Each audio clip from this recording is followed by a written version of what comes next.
ఇప్పుడైతే మనం సంస్కృతిలో ఈ సాంప్రదాయమైన తెలుగు వంటలను టేస్ట్ చేసేసి టేస్ట్ ఎలా ఉందో నేను మీతో షేర్ చేస్తాను. ఇవే కాకుండా అమ్మా మా దగ్గర ఇది మా సా- మా మా కాకుమాను వారి స్పెషల్ కోడి పలావ్ అనేసి ఇది మా స్పెషల్, వావ్, మా కోడి సిగ్నేచర్ పలావ్. డిష్. ఇప్పుడు ఈ వింగ్స్ ఉన్నాయి, కరీంనగర్ కోడి వింగ్స్, మ్మ్. ఇటన్ని ఇది జింజర్ గార్లిక్ ప్రాన్స్, ఇవన్నీ మా సిగ్నేచర్ డిషెస్ ఉంటాయి. అంటే మీకు ఏంటంటే జస్ట్ ఒక ట్రైల్ కాబట్టి 2-3 చూపిస్తున్నాము.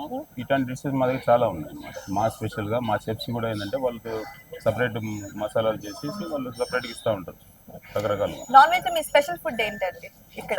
ఇక్కడ స్పెషల్ ఫుడ్ అంటే మా కాకుమాన్ వారి కోడి పలావ్. కోడి పలావ్. వావ్, అది అయితే దీన్ని కూడా యాక్చువల్లీ టేస్ట్ ఏంటంటే చేసేద్దాం. దమ్ పలావ్ ఇది. ఓకే. మామూలుగా మనము మా నార్మల్ పలావ్ ఇస్తారు, మనది ఏంటంటే సపరేట్ మసాలాలు మా సారు క్రియేషన్ ఇది, మా ఎండి గారి క్రియేషన్. ఇది ఇంత చాలా బాగుంటుంది, బాగా మంచిగా బాగా టేస్ట్, మా సిగ్నేచర్ డిష్ అది ఇది కూడా. నిజంగానే చూడడానికి చాలా గ్రీన్ గా చాలా బాగుందండి. సో ఇక్కడ వెజ్ కాదు నాన్ వెజ్ కూడా స్పెషల్, దాన్ని కూడా టేస్ట్ చేసేద్దాం. సో వెజ్ నాన్ వెజ్ రెండు వంటలు ఎలా ఉన్నాయో నేను మీతో షేర్ చేస్తాను.